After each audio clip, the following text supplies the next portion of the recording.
إن الحمد لله نحمده ونستعينه ونستغفره ونعوذ بالله من شرور أنفسنا ومن سيئات أعمالنا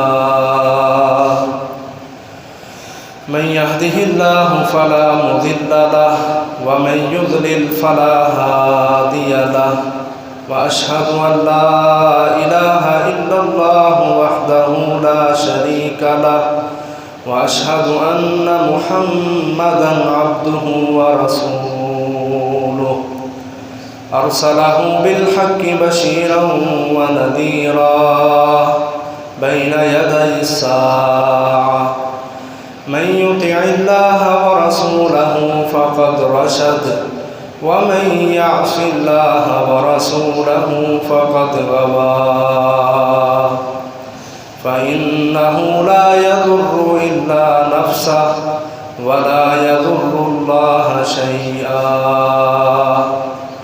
نسأل الله ربنا تبارك وتعالى أن يجعلنا ممن يطيعه ويطيع رسوله ويتبع رضوانه ويجتنب سخطه فإنما نحن به وله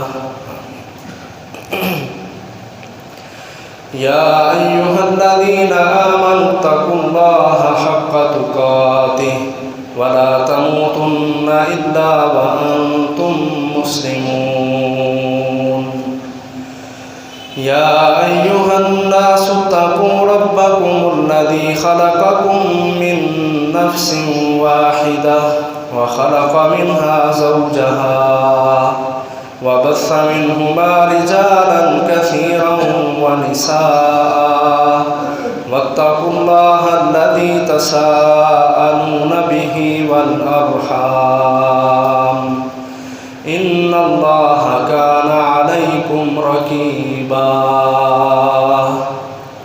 يا أيها الذين آمنوا اتقوا الله وقولوا قولا سديدا يصلح لكم أعمالكم ويغفر لكم ذنوبكم ومن يطع الله ورسوله فقد فاز فوزا عظيما أما بعد فإن خير الحديث كتاب الله وخير الهدي هدي محمد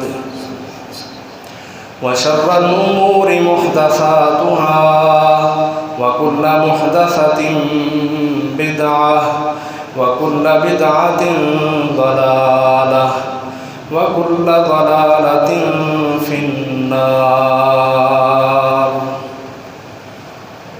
فقال الله تبارك وتعالى في القرآن المجيد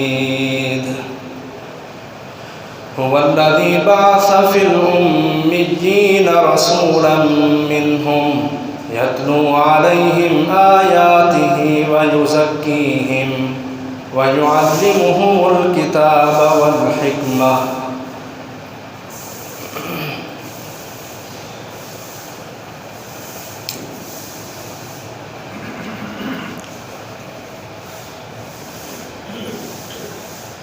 اللہ احکم الحاکمین نے قرآن مجید فرقان حمید میں رسول اللہ صلی اللہ علیہ وسلم کا اس دنیا میں آنے کا جو مقصد ہے اس کو واضح کیا ہے۔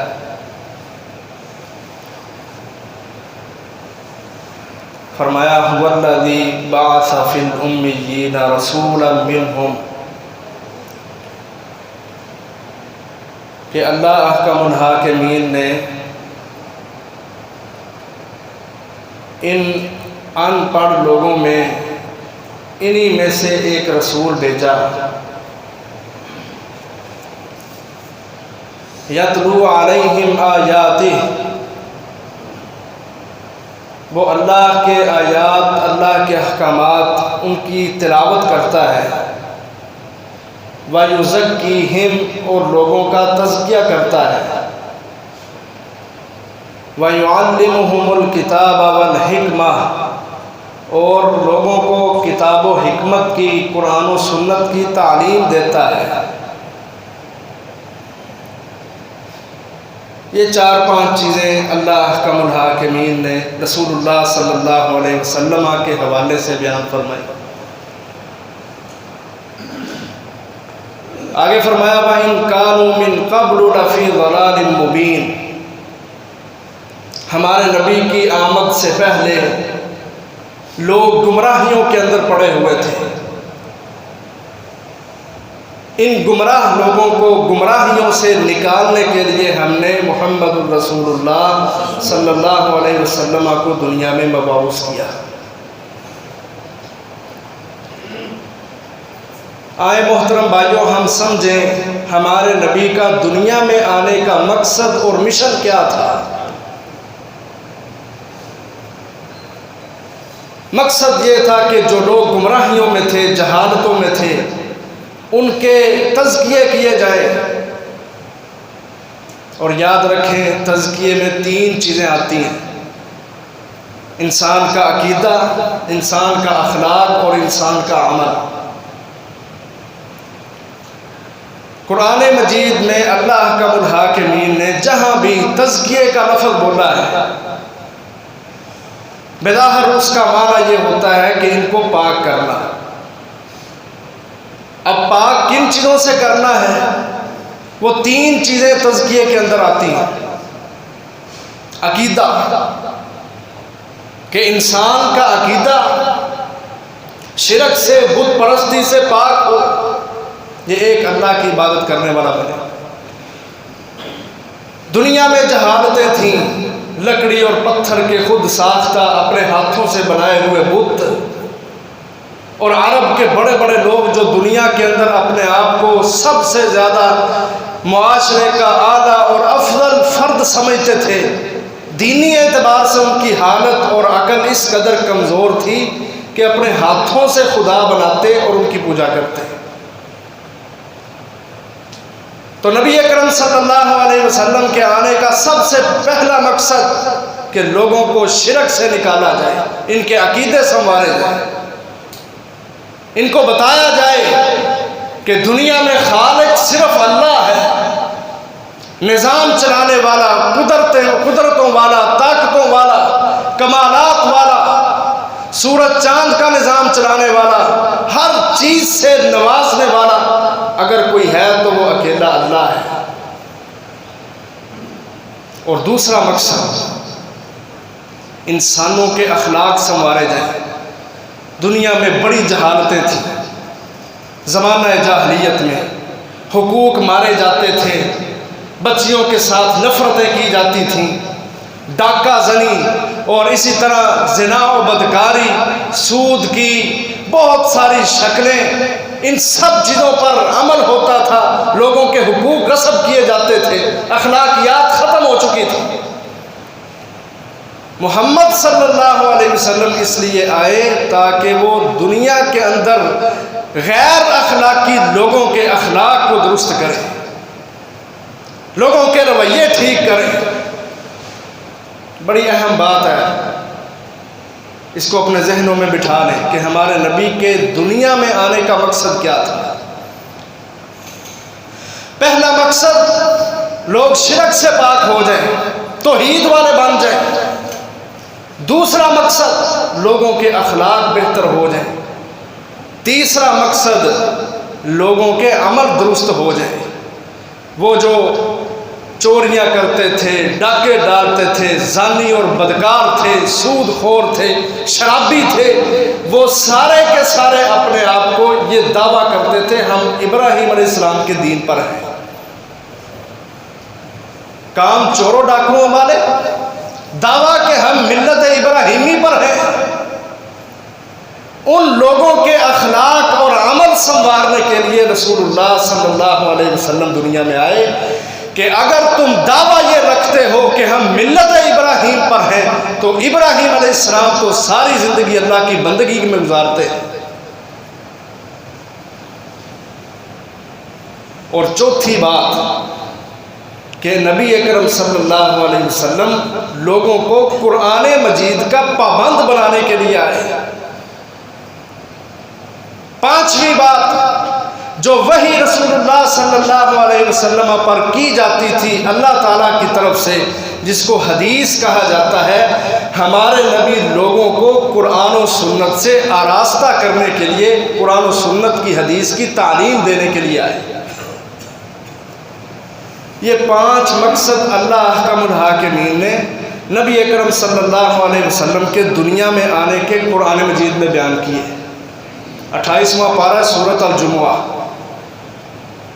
هو الذی بعث فی الامیین رسولا یتلو علیہم آیاتہ ویزکیہم ویعلمہم الکتاب والحکمہ، کہ نبی اس لیے دنیا میں آئے کہ لوگوں کو جہالتوں سے نکالا جائے، لوگوں کو گمراہیوں سے نکالا جائے، ان کو شرک سے پاک کیا جائے، ان کے اخلاق سنوارے جائیں، ان کے عمل بہتر بنائے جائیں، ان کو قرآن و سنت کی تعلیم دی جائے۔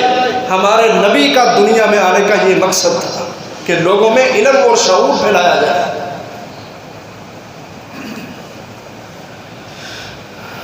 اور یاد رکھیں، جب انسان اپنے نبی محمد صلی اللہ علیہ وسلم کے ان مقاصد کو سمجھتے ہوئے ان پر عمل پیرا ہوگا، حقیقی معنوں میں یہ شخص ہوگا جو اپنے نبی سے محبت کرنے والا ہوگا۔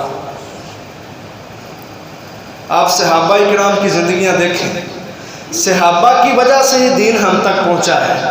انہوں نے نبی صلی اللہ علیہ وسلم کے شب و روز دیکھے ہیں، آپ کا اٹھنا بیٹھنا دیکھا ہے، آپ کا چلنا پھرنا دیکھا ہے، آپ کی ازواج نے بستر کی زندگیاں بھی بیان کی ہیں رسول اللہ صلی اللہ علیہ وسلم کی، اس امت کو گائیڈنس دینے کے لیے، اس امت کو ٹریک پر رکھنے کے لیے، صراط مستقیم پہ کھڑا کرنے کے لیے۔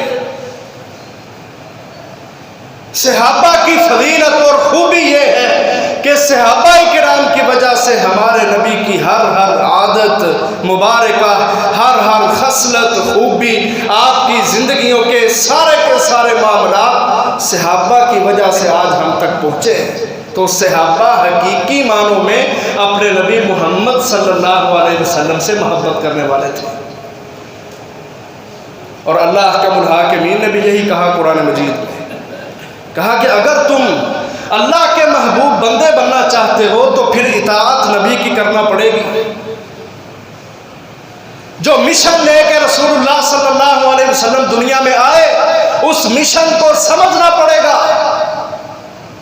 اور اصل محبت ہے ہی یہ کہ ہمیں اپنے نبی کی ہر ادا سے، ہر گزرانے زندگی کے اندر جو معاملات آتے ہیں ان کے اوپر عمل کرنا ہوگا، پھر حقیقی معنوں میں ہم اپنے نبی سے محبت کرنے والے بنیں گے، وگرنہ محبتیں نہیں ہیں۔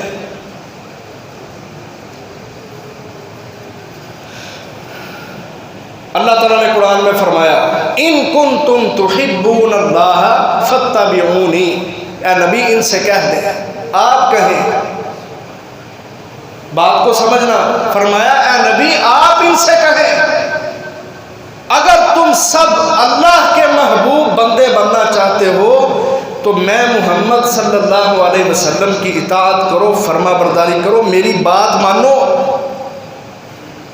میری بات مانو، میری اطاعت کرو، میرے حکم پر عمل کرنے کے لیے اپنی جان تک قربان کر دو۔ کیوں؟ یحببکم اللہ، جب تم میری اتباع کرو گے، جب تم میں محمد صلی اللہ علیہ وسلم کی بات مانو گے، اللہ احکم الحاکمین تم سے محبت بھی کرے گا، وَيَغْفِرْ لَكُمْ ذُنُوبَكُمْ، اور تمہارے گناہوں کو بھی معاف کرے گا۔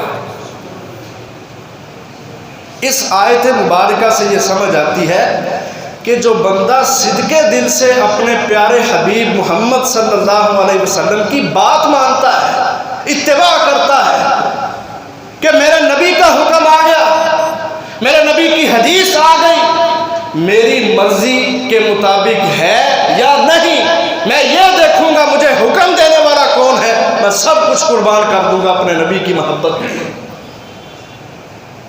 جب بندہ اپنے نبی کی بات مانے گا پھر وہ حقیقی معنوں میں اپنے نبی سے محبت کرنے والا ہوگا، اور یہ شخص ہوگا پھر جس سے اللہ بھی محبت کریں گے، اور اس محبت میں اللہ اس شخص کے گناہ بھی معاف کر دیں گے۔ سمجھ آ گئی یہ بات؟ ہمارے نبی کا دنیا میں آنے کا مقصد کیا تھا، اور ہم کس طرح اپنے نبی سے محبت کرنے والے بن سکتے ہیں؟ یہ میں نے قرآن و سنت کے دلائل سے واضح کیا ہے کہ جب ہم اپنے نبی کی بات مانیں گے پھر ہم یہ کہلوائیں گے اپنے آپ کو کہ ہمیں اپنے نبی سے بڑا پیار ہے۔ محترم بھائیوں، یہ ربیع الاول کا مہینہ ہے۔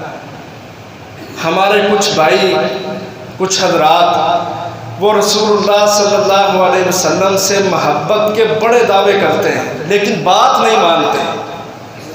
کوئی غصے والی پریشانی والی بات نہیں ہے، صرف ایک اصلاح کے طور پہ کہ وہ چیز جس کا تصور ہی اسلام ہمیں نہیں دیتا، جس کی سوچ ہی ہمیں رسول اللہ صلی اللہ علیہ وسلم سے ملتی ہی نہیں، ہم اس چیز کو اپنا کے کس طرح اپنے نبی سے محبت کے دعوے کر سکتے ہیں؟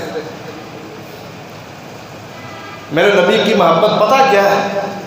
جب ہم اپنی اولاد سے بڑھ کے، اپنے والدین سے بڑھ کے، سارے لوگوں سے بڑھ کے اپنے نبی سے محبت کریں کہ میں کسی کی نہیں سنتا، جب میرے نبی کی بات آ جائے میری اولاد کی محبت بھی نبی کی محبت پہ قربان ہے، میرے والدین کی محبت بھی میرے نبی کی محبت پر قربان ہے، سارے لوگوں کو پیچھے چھوڑ سکتا ہوں، اپنے نبی کی بات کو کبھی نہیں چھوڑ سکتا۔ یہ ہے اصل محبت۔ رسول اللہ صلی اللہ علیہ وسلم نے فرمایا لا یؤمن احدکم حتی اکون احب الیہ من والدہ وولدہ والناس اجمعین۔ کہا لوگوں تم میں سے کوئی شخص اس وقت تک مومن ہو ہی نہیں سکتا جب تک وہ اپنی اولاد، اپنے والدین اور عامت الناس سے بڑھ کے مجھ سے محبت نہیں کرتا۔ ایک حدیث میں رسول اللہ صلی اللہ علیہ وسلم فرماتے ہیں، فرمایا ثلاث من کنا فیہ وجد بہم حلاوۃ الایمان۔ کہا تین عمل ایسے ہیں اگر وہ کسی بندے کے اندر پائے جائیں تو بندہ ایمان کی مٹھاس کو حاصل کر لیتا ہے۔ مومن ہونا بھی ایک بڑا اعزاز ہے، لیکن مومن ہو کر اپنے ایمان سے لذت حاصل ہو، یہ کیا ہی بات ہے۔ کا ایمان کی مٹھاس، تین عمل جو شخص اپنے اندر پیدا کرے گا ان کی وجہ سے وہ ایمان کی اصل مٹھاس کو، شیرینی کو حاصل کر لے گا۔ اور پہلا عمل رسول اللہ صلی اللہ علیہ وسلم نے جو ہمارے عنوان سے تعلق رکھتا ہے بیان کیا، کان اللہ ورسولہ احب الیہ، کہ دنیا کے اندر ہر چیز سے بڑھ کے اللہ اور اس کے رسول کی محبت جو شخص اپنے دل میں پیدا کر لیتا ہے وہ ایمان کی اصل مٹھاس کو، شیرینی کو حاصل کر لیتا ہے۔ ایک دن حضرت عمر رضی اللہ عنہ رسول اللہ صلی اللہ علیہ وسلم نے ان کا ہاتھ پکڑا ہوا ہے، رستے میں جا رہے ہیں، کہتے ہیں اللہ کے رسول مجھے ہر چیز سے زیادہ آپ سے محبت ہے سوائے اپنی جان کے، یعنی مجھے اپنی جان سے سب سے زیادہ پیار ہے، اتنا آپ سے بھی نہیں، جان کے علاوہ ہر چیز سے بڑھ کے مجھے آپ سے پیار ہے۔ نبی صلی اللہ علیہ وسلم نے حضرت عمر کا ہاتھ چھوڑ دیا، کہا عمر تیرا ایمان اس وقت تک مکمل نہیں ہو سکتا جب تک تو اپنی جان سے بھی بڑھ کے مجھ سے محبت نہیں رکھتا۔ حضرت عمر نے فوراً کہا اللہ کے رسول میرے دل کی حالت بدل گئی ہے، کیفیت یہ ہے اب میں اپنی جان سے بھی بڑھ کے اگر کسی کو محبوب رکھتا ہوں تو وہ آپ کو رکھتا ہوں۔ رسول اللہ صلی اللہ علیہ وسلم نے فرمایا آن یا عمر، اے عمر اب تو ایمان کی حلاوت کو پہنچا ہے۔ تو سمجھ آیا کہ نبی اکرم صلی اللہ علیہ وسلم سے محبت اپنی جان سے بھی بڑھ کے ہونی چاہیے، اپنی جان سے بھی بڑھ کے، باقی چیزیں تو معمولی ہیں پیچھے رہ جاتی ہیں۔ اور محبت کا انداز سیکھو صحابہ کرام سے، رضوان اللہ علیہم اجمعین سے، جو ہر وقت رسول اللہ صلی اللہ علیہ وسلم کے ساتھ تھے۔ صحابہ نے محبت اس انداز سے کی کہ انہوں نے آپ کے ہر حکم کو ماننا، سر تسلیم خم کر دیا، اور یہی اسی کا نام محبت ہے۔ ہمارے کچھ بھائیوں نے، میں سمجھتا ہوں کہ ان کو سمجھ ہی نہ آ سکا، یا انہوں نے قرآن و حدیث پہ صحیح طرح غور و فکر نہیں کیا، یا انہوں نے اپنے صحابہ کی سیرت کو ایک گہری اور وسعت نظری کے ساتھ جانا ہی نہیں، پڑھا ہی نہیں۔ ان کی حالت آج یہ ہے کہ جب ربیع الاول کا مہینہ آتا ہے، وہ یہ سمجھتے ہیں کہ اس مہینے میں رسول اللہ صلی اللہ علیہ وسلم کی ولادت ہوئی ہے، لہذا تمہاری محبت یہ ہے کہ جس مہینے میں، جس دن میں نبی کی ولادت ہوئی ہے، اس دن خوشیاں مناؤ، گلیاں سجاؤ، کیک لے کے آؤ، ان کو کاٹو، گلیاں سجاؤ، گھروں کے اوپر لائٹیں لگاؤ، طرح طرح کی جھنڈیاں لگاؤ، اس کا نام محبت ہے۔ محترم بھائیوں بزرگوں، دلائل کی روشنی سے ہم سمجھیں، کیا ہمارے نبی کی محبت کا تقاضا یہ ہے کہ ہم ربیع الاول کے مہینے میں، جس مہینے میں نبی کی پیدائش ہوئی، ہم گلیاں سجائیں، یا ہمیں اپنے نبی سے محبت اس انداز سے ہونی چاہیے کہ جو میرے نبی نے بات کہی ہے میں اس کو تسلیم کرنے والا بنوں؟ فیصلہ آپ کے سامنے ہے۔ صحابہ کے دلائل بھی آپ نے سنے، صحابہ کے انداز بھی آپ نے سنے کہ ان کی محبت یہ تھی کہ جب اللہ اور اس کے رسول کا حکم آتا، وہ کہتے سمعنا و اطعنا، ہم نے سنا ہے، ہم بات مانیں گے، فرما برداری کریں گے۔ لیکن کوئی شخص اگر اپنے نبی کی بات مانے ہی نہ، سنتوں سے نفرتیں کرنے والا ہو، بدعات کو اچھالنے والا ہو، اور دعوے یہ کرے کہ مجھے اپنے نبی سے بڑی محبت ہے، اللہ کی قسم یہ کوئی محبت نہیں ہے۔ محبت یہ ہے کہ جب نبی کی بات آ جائے سب کچھ قربان کر دو، جان بھی قربان کر دو، یہ عقیدہ رکھو کہ میں اپنے نبی کی بات مانوں گا، مجھے کسی اور کی کوئی پرواہ نہیں ہے۔ محبت میں فرما برداری دکھائی جاتی ہے، اطاعت ہوتی ہے، محبوب کی بات مانی جاتی ہے، اپنے سر کو تسلیم خم کر دیا جاتا ہے کہ میرے محبوب نے یہ بات کہی، میں اور کسی کی نہیں سنتا، میں صرف اسی کی مانوں۔ یہ ہے محبت، اور یہی محبت صحابہ نے کی ہے۔ انہوں نے یہ سمجھا کہ یہ ربیع الاول کا مہینہ ہے، اس مہینے کی 12 تاریخ کو، 12 ربیع الاول کو کہتے ہیں رسول اللہ صلی اللہ علیہ وسلم کی یہ ولادت کا دن ہے۔ ان کے لیے یہ دعوت ہم دیتے ہیں کہ محترم بھائیوں بزرگوں، قابل احترام ہو، تم محبتیں کرنے والے ہو، قرآن و سنت پڑھنے والے ہو، ذرا گہری بصیرت کے ساتھ دیکھو، سوچو کہ محبت کس کو کہا جاتا ہے۔ پہلی بات یہ ہے، 12 ربیع الاول نبی اکرم صلی اللہ علیہ وسلم کی ولادت کے دن ہونے کے اعتبار سے بہت سارا اختلاف ہے۔ کوئی کہتا ہے 8 محرم کو ہوئی ہے، کوئی 8 ربیع الاول کو کہتا ہے، کوئی 10 ربیع الاول کو کہتا ہے۔ 12 ربیع الاول ولادت کے اعتبار سے کثیر اختلاف ہے۔ ہاں، اس بات میں کوئی اختلاف نہیں کہ 12 تاریخ کو رسول اللہ صلی اللہ علیہ وسلم کی وفات ہوئی ہے۔ اب ہمیں کیا کرنا ہے کہ ولادت میں تو اختلاف ہے کہ جس ولادت کی تاریخ کو لے کے ہم جشن مناتے ہیں اور گلیاں سجاتے ہیں اور بانڈوں مراسیوں کو اکٹھا کر کے طبلے اور ڈھول کی تھال کے اوپر ہم ڈانس کرتے ہیں، رقص و سرور کی محفلیں سجتی ہیں، اس میں جس میں اختلاف ہے اور جس میں کوئی اختلاف ہی نہیں کہ 12 ربیع الاول وفات کا دن ہے، ہم نے کبھی وفات منائی؟ کبھی افسوس، کبھی پریشانی کہ یہ وہ دن ہے جس دن رسول اللہ صلی اللہ علیہ وسلم کی وفات ہوئی؟ وہ ہے ہی نہیں۔ اور ہم نے اس مشن کو بلا دیا جو میں نے پہلے بیان کیا ہے، اپنے نبی کی آمد کے مشن اور مقصد کو بلا کے ہم نے یہ سمجھ لیا کہ رسول کی آمد تو صرف ایک برتھ ڈے ہے، کیک کاٹو، اس کو کھاؤ، یہی تمہاری محبت ہے۔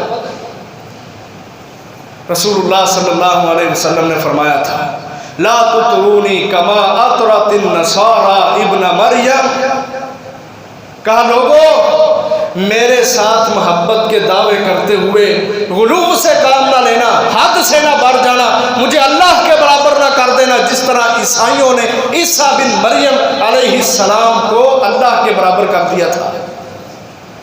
انا عبد فقولوا عبد اللہ ورسولہ، کہا میں اللہ کا ایک بندہ ہوں، تم مجھے اللہ کا بندہ اور اس کا رسول تسلیم کرو، بس اس سے آگے نہ بڑھو۔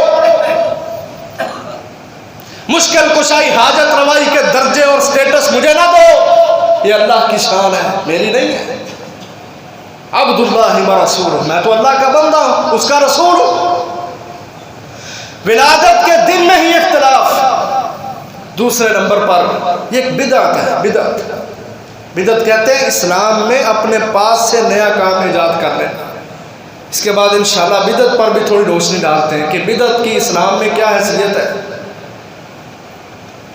نبی اکرم صلی اللہ علیہ وسلم کے فوت ہونے کے 630 سال بعد، 600 سال بعد یہ بدعت دنیا کے اندر ایجاد ہوئی، جس کو میلاد النبی کہا جاتا ہے۔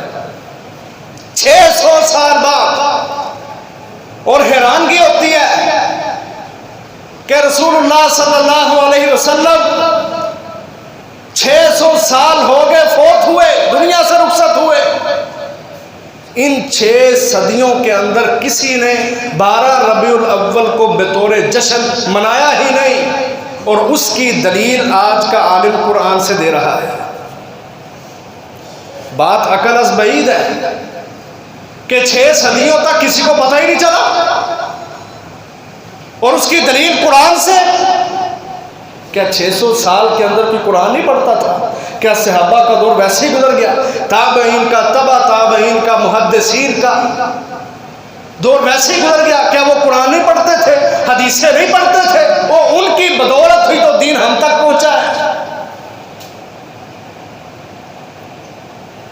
بہرحال اصلاحاً بات کر رہا ہوں کہ ہم دین اسلام میں، ہم مسلمان ہیں، ہمیں اللہ سے محبت ہے، اپنے نبی سے محبت ہے، ہم ذرا بصیرت کی اینک لگا کے بصارت کے ساتھ دیکھیں کہ کیا اس چیز کا وجود، تصور اسلام میں ہے بھی یا نہیں؟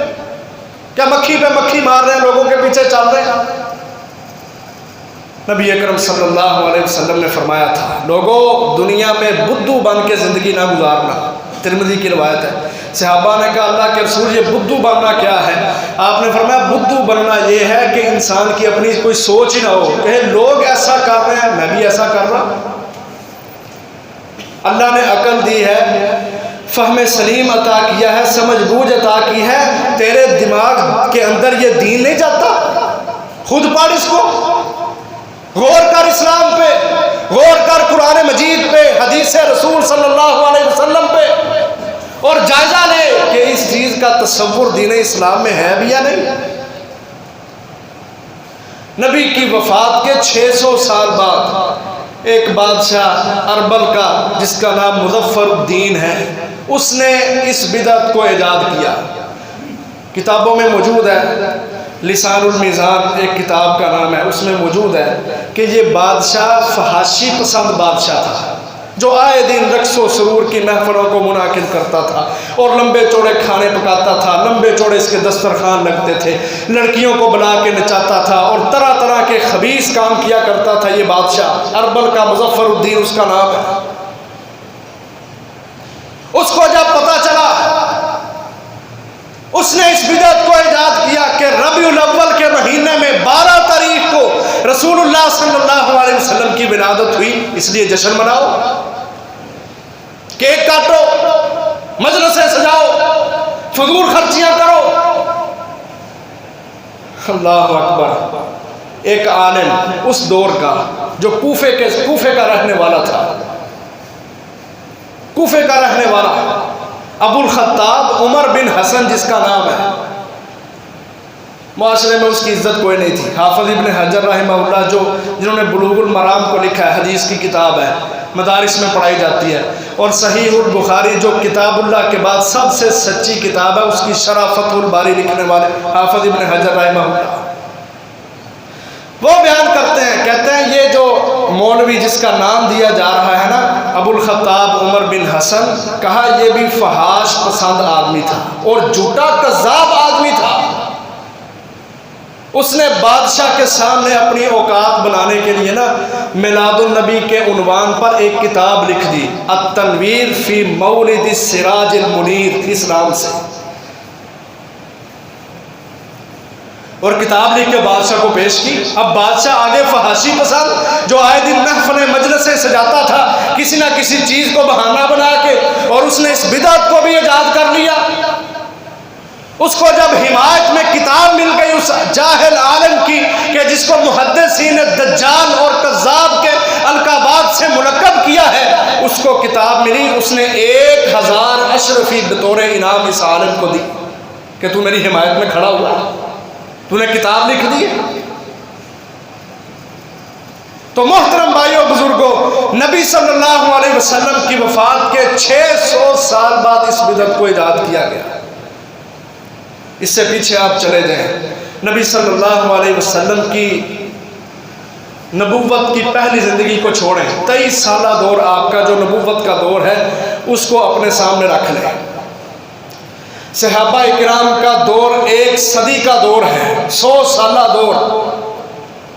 آخری صحابی ابو طفیل عامر بن واصلہ رضی اللہ عنہ، اس کے بعد محدثین 4 امام ابو حنیفہ، امام شافعی، امام مالک، امام احمد بن حنبل رحمہ اللہ، ان کے گزرنے کے بعد اس امت کے کبار اور مستند علماء کرام 600 سال سے پہلے کا دور، جب تاریخ اٹھا کے دیکھ لو، قرآن مجید پڑھ لو، کتب ستہ کو اور ساری حدیث کی کتابیں پڑھ لو، سارے اماموں کے اقوال دیکھ لو، 600 سالہ دور میں آپ کو کہیں نہیں ملے گا نہ کسی نبی صلی اللہ علیہ وسلم نے اپنی زندگی میں یہ دن منایا، نہ صحابہ نے، نہ اماموں نے، نہ تابعین نے، نہ تبع تابعین نے، منایا ہی نہیں اس دن کو، تصور ہی نہیں اس دن کا۔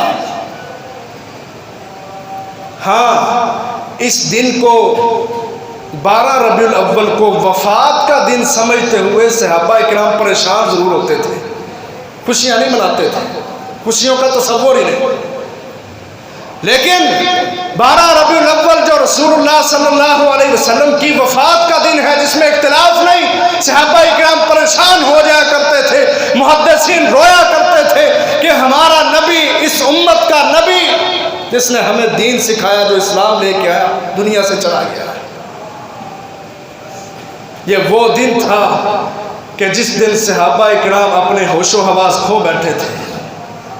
عمر بن خطاب رضی اللہ عنہ جیسا دلیر آدمی تلوار نکال لی، کہا جس شخص نے کہا محمد صلی اللہ علیہ وسلم دنیا سے چلے گئے ہیں، میں اس کا سر تن سے جدا کر کے رکھ دوں۔ یہ تو وہ دن تھا کہ صحابہ اکرام پریشان ہو جاتے تھے، آنسو بہاتے تھے کہ ہمارے نبی محمد صلی اللہ علیہ وسلم، جن کے ساتھ مل کے ہم دعوت میں آگے تھے، ہم جہاد لڑا کرتے تھے، جن کے ہمارے اوپر بڑے احسانات تھے، وہ دنیا سے چلے گئے۔ غم، وفات، صحابہ اکرام کی آنکھوں سے آنسو نکلا کرتے تھے اس دن میں۔ آج اس بدعت کو کہ 12 ربیع الاول کا نام دے کے جس کی ولادت کی تاریخ میں ہی اختلاف ہے، لوگ منا رہے ہیں۔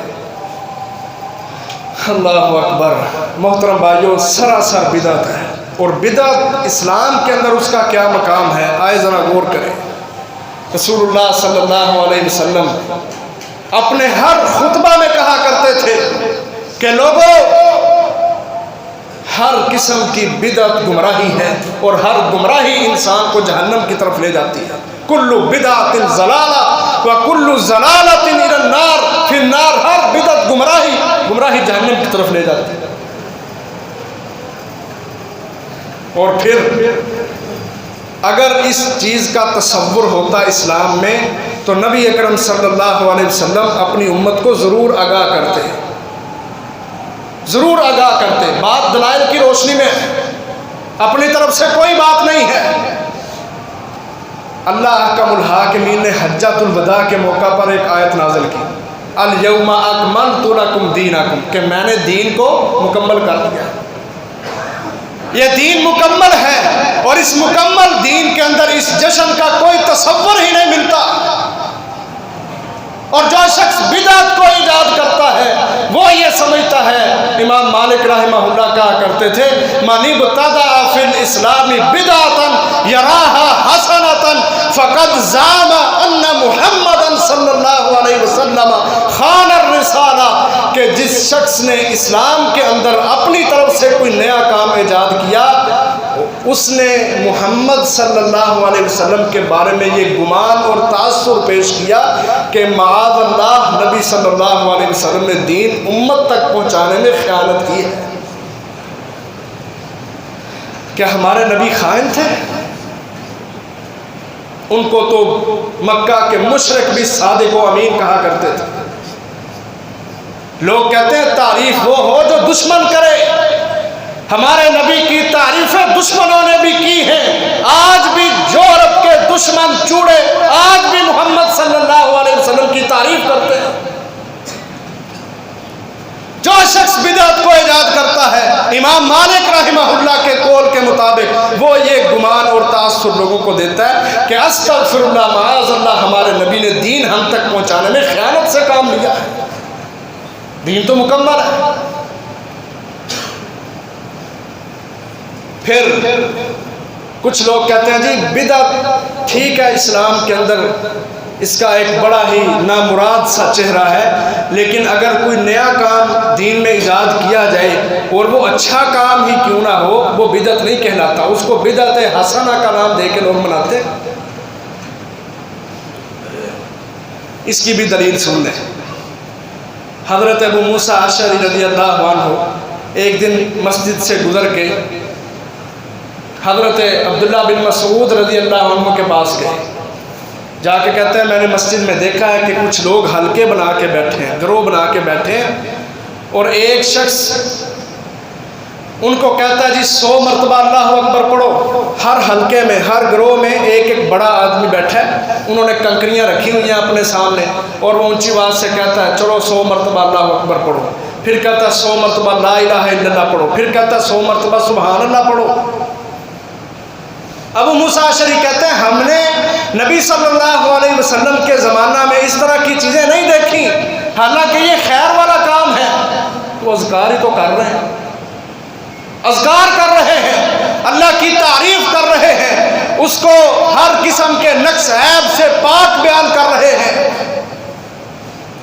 کام خیر والا ہے، لیکن کبھی نبی صلی اللہ علیہ وسلم کے زمانے میں دیکھا نہیں۔ عبداللہ بن مسعود کو غصہ آ گیا، گھر سے نکل آئے، آگے کہتے ہیں لوگوں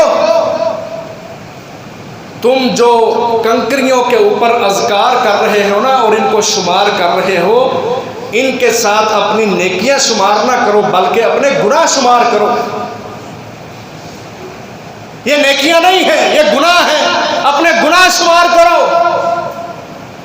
اور ساتھ کہا وَيْحَكُمْ یا امت محمد، اے امت محمد صلی اللہ علیہ وسلم، افسوس ہے تمہارے اوپر، ما اسرع ہلاکتکم، کتنی جلدی تم ہلاکت میں پڑ گئے ہو۔ ذرا اندازہ کریں، وہ کوئی غلط کام نہیں کر رہے، اذکار کر رہے ہیں، لیکن عبداللہ بن مسعود رضی اللہ عنہ کا تبصرہ دیکھو، کہتے ہیں امت محمد صلی اللہ علیہ وسلم، افسوس ہے تمہارے اوپر، کتنی جلدی تم ہلاکت کی طرف چلے گئے۔ ہؤلاء صحابۃ نبی متوافرون، ابھی تو نبی اکرم صلی اللہ علیہ وسلم کے صحابہ وافر تعداد کے اندر موجود ہیں۔ وَإِنَّ هَٰذِهِ ثِيَابٌ لَمْ تَبُلَّ، ابھی تو نبی صلی اللہ علیہ وسلم کے کپڑے بسیدہ نہیں ہوئے۔ وَآنِيَتُهُ لَمْ تُكْسَرْ، ابھی تو نبی کے گھر کے برتن نہیں ٹوٹے، تم اتنی جلدی ہلاکت کی طرف اور گمراہی کی طرف چل پڑے۔ کہا یا تو تم نبی اکرم صلی اللہ علیہ وسلم کے دین سے کوئی بہتر دین لے آئے ہو، اس کی اتباع کر رہے ہو، یا پھر تم گمراہی کی طرف چل پڑے ہو۔ یہ تبصرہ کیا عبداللہ بن مسعود رضی اللہ عنہ نے اس کام پہ جس کو صحابہ لوگ نیک سمجھ کے کر رہے تھے۔ لوگوں نے تبصرہ سنانا، کہتے ہیں اے عبد الرحمن، عبداللہ بن مسعود کی کنیت ہے ابو عبد الرحمن، ہم تو خیر کا ہی کام کر رہے تھے، ہمارا ارادہ تو خیر کا تھا۔ عبداللہ بن مسعود کہتے ہیں کم من مرید للخیر لن یصیبہ، کتنے ہی ایسے لوگ ہوتے ہیں جو خیر کا ارادہ رکھتے ہوئے کام کرتے ہیں لیکن حقیقت میں وہ خیر کو بلائی کو نہیں پا رہے ہوتے۔ ٹھیک ہے تم خیر کا کام کر رہے ہو، اذکار کر رہے ہو، لیکن یہ وہ طریقہ ہے ہلکے بنا کے بیٹھنا اور ایک آدمی کا کہنا کہ چلو اپنی کنکریوں پر اذکار کو شمار کرو، یہ طریقہ بدعت ہے اگرچہ تم اچھے انداز سے کر رہے ہو۔ ہم نے رسول اللہ صلی اللہ علیہ وسلم کے زمانے میں کسی کو یہ کرتے ہوئے نہیں دیکھا۔ اذکار کرنے ہیں تو اپنی انگلیوں پہ گن کے کرو، جو مسنون ہے رسول اللہ صلی اللہ علیہ وسلم نے بتایا ہے۔ سمجھ آیا کہ بدعت حسنہ کا بھی وجود نہیں اسلام کے اندر، وہی عمل تمہارا معتبر ہے جو نبی کی سنت، نبی کی حدیث کے مطابق ہے۔ کہیں رسول اللہ صلی اللہ علیہ وسلم نے فرمایا من احدث فی امرنا ھذا ما لیس منہ فہو رد، کہیں فرمایا من عمل عملا لیس علیہ امرنا فہو رد، کہ جس شخص نے اسلام کے اندر اپنی طرف سے کوئی نیا کام ایجاد کیا وہ کام مردود ہے، اس کی کوئی حیثیت دنیا میں نہیں ہے، کیونکہ ہمارے نبی نے ہمیں نہیں بتایا۔ کوئی بندہ فرض نماز میں جنازے کی دعائیں پڑھنے لگ جائے، وہ کوئی برا کام کر رہا، دعائیں تو پڑھ رہا، لوگوں کے لیے خیر مانگ رہا ہے، لیکن اس کا یہ عمل قابل قبول نہیں ہے۔ نماز میں وہی اذکار ہوں گے جو رسول اللہ صلی اللہ علیہ وسلم نے بتائے ہیں، جنازے میں وہی دعائیں ہوں گی جو نبی کائنات صلی اللہ علیہ وسلم نے بتائی ہیں۔ اگر کوئی بندہ کسی نیک کام کو اپنی طرف سے بنا کے کرنے لگ جائے یراہا حسنۃ، اور اس کو اچھا سمجھ رہا ہو، اگر نبی کا حکم نہیں تو اللہ کی قسم وہ بدعت ہے، باطل ہے، مردود ہے، رد ہے۔ اور یہ بدعت ہے کہ نبی کے ربیع الاول کے مہینہ میں یہ نبی کی پیدائش منائی جائے، جس کا تصور ہی اسلام میں نہیں، نہ نبی صلی اللہ علیہ وسلم نے حکم دیا، نہ صحابہ نے عمل کیا، 600 سال تک جس پر عمل ہی نہیں۔ محبت اگر کرنا چاہتے ہو تو پھر اطاعت کرو، جو پہلے میں نے بات سمجھائی کہ ہمارے نبی کے آنے کا مقصد لوگوں کی اصلاح ہے، لوگوں کے عقیدوں کو ٹھیک کرنا ہے، ان کے اخلاق اور ان کے عمل کو سنوارنا ہے، قرآن و سنت کی تعلیم سے ان کو آراستہ کرنا ہے۔ ہمارے نبی کے بعثت کے مقاصد میں بہت بڑا مقصد یہ ہے امت کی اصلاح، لوگوں کی اصلاح، لوگوں کو شعور اور احساس دینا۔ جب اس پر تم عمل کرو گے پھر صحیح معنوں میں اپنے نبی کے محبوب بنو گے، وگرنہ یہ کوئی محبتیں نہیں ہیں۔ ان باتوں کو پلے باندھ لیں۔ اور رسول اللہ صلی اللہ علیہ وسلم پر بدعت ایجاد کر کے بہتان لگتا ہے کہ ہمارے نبی نے خیانت کی ہے، ایسا نہیں ہے، ہمارے نبی نے مکمل دین ہم تک پہنچایا ہے۔ فرمایا رسول اللہ صلی اللہ علیہ وسلم نے ما ترکت شیئا یقربکم الی اللہ ویبعدکم عن النار الا قد امرتکم بہ، ما ترکت شیئا یقربکم الی النار ویبعدکم عن اللہ الا فقد نہیتکم عنہ، کہ لوگوں میں نے جو چیزیں بھی تمہارے اندر چھوڑی ہیں نا، جو چھوڑ کے جا رہا ہوں، جن چیزوں کو میں نے تمہیں کرنے کا حکم دیا ہے وہ تمہیں اگر اللہ کے قریب کر رہی ہیں، آگ سے روک رہی ہیں، جہنم سے روک رہی ہیں، میں نے تمہیں ان کا حکم دیا ہے، اور جو چیزیں تمہیں آگ کے قریب کرتی ہیں اور اللہ سے دور کرتی ہیں میں محمد نے تمہیں ان سب چیزوں سے منع کر دیا ہے۔ یہ ہمارے نبی محمد صلی اللہ علیہ وسلم کے فرامین ہیں۔ تو محترم بھائیوں، آؤ اس ربیع الاول کے مہینے میں بدعات کو ہوا دینے والے نہ بنیں، بلکہ اس مشن کو سمجھیں کہ جس مشن کو لے کے ہمارے نبی دنیا میں آئے ہیں، اور وہ مشن کیا ہے؟ اسلام سر بلند ہو، لوگوں کو شعور آئے، لوگوں کے اندر احساس پیدا ہو، لوگ قرآن و سنت کو پڑھنے والے بنے۔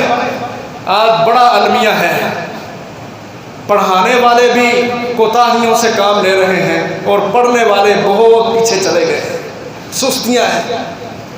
قرآن و سنت کی طرف توجہ، حدیث کو پڑھنا، قرآن کی تلاوت، حدیث کا مطالعہ، صحابہ کے ایمان افروز واقعات، حالات کو پڑھنا، ہم ان سب سے پیچھے ہیں۔ اور یہی وجہ ہے کہ آج ہم دعوت تو دیتے ہیں لیکن لوگوں کے دلوں پہ اثر نہیں ہو رہا۔ اس کی وجہ اور سبب کہ ہم نے اپنے نبی سے محبت کھوکھلی کی، کھوکھلی محبت۔ یاد رکھیں انگوٹھے چومنا، نبی کا نام آئے تو واری واری جانے کے دعوے کرنا ان کی اسلام میں حیثیت نہیں ہے۔ حیثیت، وزن کل قیامت کے دن اس شخص کا ہوگا جو اپنے نبی کی اطاعت کرتا تھا، نبی کی بات مانتا تھا۔ قرآن مجید کی ایک آیت ہے سورۃ الغاشیہ کی، جو جمعے کی نماز میں بھی پڑھی جاتی ہے، اس میں آیت آتی ہے عاملۃ ناصبہ تصلیٰ نارا حامیہ۔ کچھ لوگ عمل کر کر کے تھکے ہوں گے لیکن بھڑکتی ہوئی آگ میں داخل ہوں گے۔ عمل کر کر کے تھک جائیں گے، بھڑکتی ہوئی آگ میں۔ رسول اللہ صلی اللہ علیہ وسلم نے اس کی تفسیر کی، مشہور حدیث ہے، کتب ستہ کے اندر موجود ہے۔ کہا کل قیامت کو میں حوض پہ کھڑا ہوں گا، اپنے حوض پر، حوض کوثر پر، اور جس کا جام میں بھر بھر کے اپنے امت کے لوگوں کو پلاؤں گا۔ 50,000 سال کا دن قیامت کا، گرمی کی شدت، جب حساب کتاب سے پاک ہو کہ یہ امت کے لوگ اپنے نبی سے جائیں گے نا ملنے، کہا میں اپنی امت کا استقبال کروں گا کہ ان کو جام کوثر پلاؤں گا۔ نبی صلی اللہ علیہ وسلم نے فرمایا جو ایک گھونٹ پی لے گا کبھی اس کو پیاس نہیں لگے گی، پیاس نہیں لگے گی کبھی بھی، کبھی اس کو احساس ہی نہیں ہوگا کہ میں نے 50,000 سال کا دن سخت گرمی میں گزارا ہے۔ لیکن کون لوگ محروم ہو جائیں گے؟ اللہ اکبر۔ کہا کچھ لوگ میرے پاس آئیں گے، میں جام کو بھروں گا اس حوض سے کہ میری امت کے لوگ آ رہے ہیں ان کو پانی پلا، لیکن ایک حدیث میں آتا ہے اچانک ہی ان کو دھکیل کے جہنم میں پھینک دیا جائے گا، اور ایک حدیث میں الفاظ آتے ہیں کہ سامنے دیوار آ جائے گی،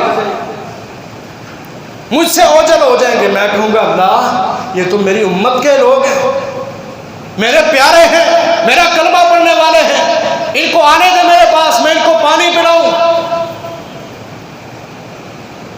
ہاں آواز آئے گی یا محمد صلی اللہ علیہ وسلم انک لا تدری ما احدثوا بعدک۔ اللہ اکبر۔ آپ نہیں جانتے، آپ نہیں جانتے ما احدثوا بعدک، کہ جب آپ دنیا سے آ گئے ہمارے پاس، انہوں نے آپ کی شریعت کو چھوڑا اور اپنے پاس سے نئے نئے کام ایجاد کر کے ان کے اندر پڑ گئے، سنتوں کو ٹھوکر مار دی، بدعتوں کو سینے پہ سجا لیا۔ آج یہ حق ہی نہیں رکھتے کہ ان کو جام کوثر کا ایک گھونٹ بھی دیا جائے، اور بدعتی بندے کی توبہ بھی قبول نہیں ہوتی جب تک وہ اپنی بدعت کو نہیں چھوڑتا۔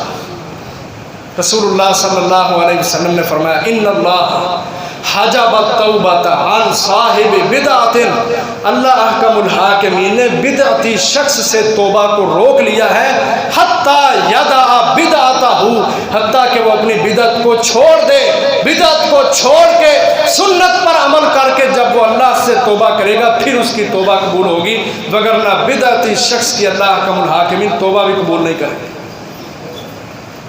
تو محترم بھائیو، اس موقع پہ یہ دعوت ہے کہ اس مہینے کے اندر ہم اپنے نبی کی سیرت کو پڑھیں کہ ہمارے نبی دنیا میں کس لیے آئے اور میں کس کھاتے میں ہوں۔ کیا میں اپنے نبی کی سنتوں کو پورا کرنے کے لیے محنت، کوشش، کردار ادا کر رہا ہوں اپنے گھروں میں، محلوں، معاشروں میں اور عالمی لیول پہ، یا میں بدعتوں کا حصہ بن کے جھوٹی مبارکبادیں اور یہودیوں عیسائیوں کی طرح جس طرح وہ کرسمس ڈے مناتے ہیں میں اپنے نبی کا جشن منا رہا ہوں؟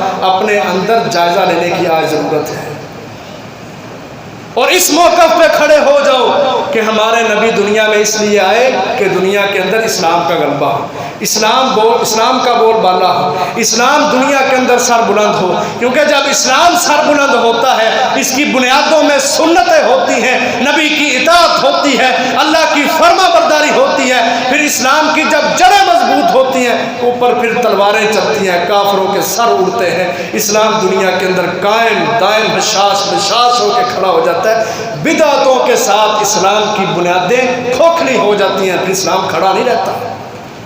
تو آئے اس موقع پر ہم یہ سمجھیں کہ ہمارے نبی دنیا میں کیوں آئے، اس سیرت کو بھی پڑھیں اور پھر اس کے مطابق چلنے کی کوشش کریں۔ اللہ تعالی ہم سب کو عمل کرنے کی توفیق عطا فرمائے۔ اگلا جمعہ وہی عنوان جو پچھلے خطبہ میں بتایا تھا کہ بیوی کے ذمہ خاوند کے کیا حقوق ہیں، ان پر ہوگا۔ یہ ربیع الاول کے مہینے کی مناسبت سے اس لیے یہاں یہ بیان کیا ہے۔ اللہ تبارک و تعالی ہم سب کو سمجھنے کی اور عمل کرنے کی توفیق عطا فرمائے۔ وآخر دعوانا الحمد للہ رب العالمین۔